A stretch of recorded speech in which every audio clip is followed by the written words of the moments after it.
ابو بكر سيد عبد المجيد. اسمه ابو بكر سيد عبد المجيد. انت بتشارك ايه؟ شارك. طالب في كليه هندسه الفرقه الثالثه. وقرر انه طالب في الفرقه السادسه. ميكانيكا باور هندسه الذاتيه. ميكانيكا هندسه الذاتيه.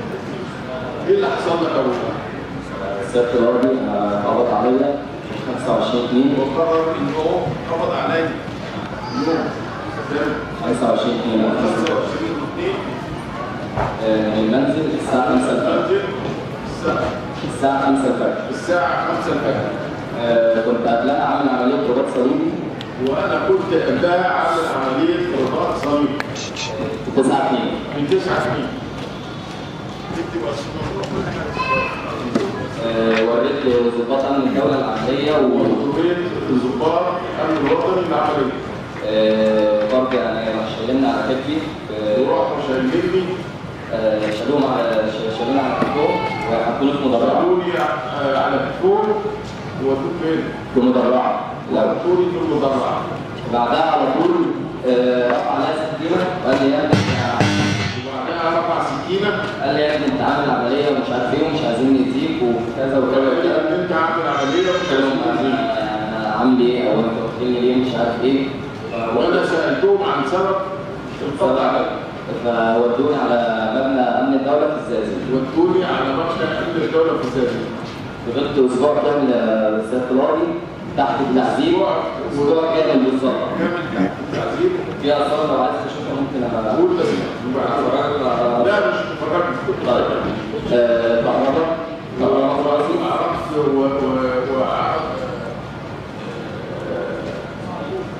صعقوني بالخيار الكهربائي في راسي. وتماكن حساسة. حساسة. وفي رجلي ومكان العملية. وفي رجلي بيقوني في ليلة في برميل مية ساقعة من الساعة 2 بالليل عن الفجر. في برميل مية ساقعة. وتحت تهديد وهنجيب أبوك وأمك وهنعمل وكذا وكذا وكذا وكذا. قالوا لي هنجيب أبوك وأمك. قلت لهم أنا إيه يعني إيه جوميتي مش عارف إيه. تقول لي جوز أختك مش عارف إيه وكذا. قلت لهم أنا مش هلعب جوز أختي يعني. وقالوا لي جوز أختك بيرتكب جرايم. وأنا قلت لهم ماليش دعوة بجوز أختك. فبعدها 9/3 خرجت من امن الدوله الزقازيق بعد اسبوع كامل من التعذيب. انا خرجت من امن الدوله في الزقازيق. توجهت لنيابه امن الدوله. توجهت لنيابه امن الدوله. لحقق معايا في امن الدوله اما دي محسن واحمد جوه مراته. دول اللي حققوا معايا. تم التحقيق معايا في امن الدوله. نيابه امن الدوله. وانا في نيابه امن الدوله يعني اول ما دخلت بقول لي ابي انا عملت ايه؟ ايه الطعم المتوجهه ليا؟ بقول لي انت قتلت النائب العام ليه؟ وقالوا لي تهمه. فبقول انا ما قتلتش حد. وتبين اي محكمه بان المتهم قلت له انا عايز محامي لو سمحت، محامي يحضر التحقيقات. اعراض نفسيه علي.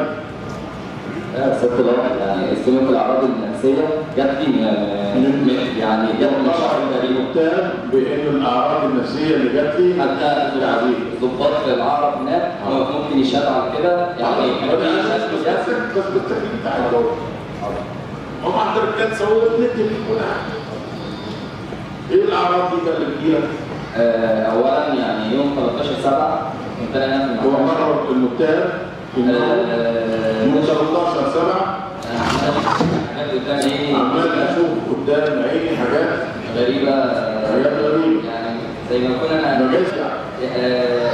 حصل لي تغيرات رجعت السجن يوم وحصل ليا تغيرات. فضلت ازعق في اللي معايا فضلت ازعق في المتهمين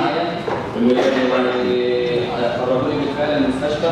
خرجوني بالفعل من المستشفى. حصل شد جسم مع الضباط نفسهم. وحصل جسم وشد مع الضباط. طبعا هم يضربوني وانا اضربهم وبقول لك انا مثلا لو انا بمثل كنت جاي على كنت عرفت تقديم في السجن بالفعل ما مش التقديم بس بالفعل انا وبعد كده ودوك التدريب. فضلت بالظبط من 13 سنه. ودوك التدريب؟ لا ما رحتش. لا ما رحتش التدريب. بالظبط فضلت من يوم 13/7 لعند 31/7 ما اعرفش انا فين يعني في شبه غيبوبه تامه.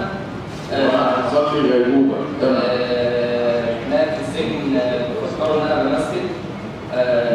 اصحاب الناس المتهمين فضلوا يعني ودوني المستشفى عايز اخرج الدكتور ما تمش ده، حتى ودوني الطب الشرعي يوم 24 واحد. ودوني الطب الشرعي مع 24/7 ودوني الطب الشرعي ب 24/7 24/7 قررت على الطب الشرعي، قلت لهم الاصابات وقلت لهم الاصابات. اسمع الجلسه عشان الجلسه الجايه برضه في بين الاعراض. حضرتك قلت لهم الاصابات. مساعدات فرديه. اصابات هنعرف بعد الجلسه عشان ما نعرض الحقائق. اصابات داخليه وانا كان عندي اصابات. ده قررنا سبت راضي وقلت لهم انا عايز اطمن على العمليه، يعني انا رجلي اولا ما رجلوش هيشرب ايه في السجن خلاص مفيش. طيب سبت راضي على 14 و 16 14 ساعتك. انتوا عايزين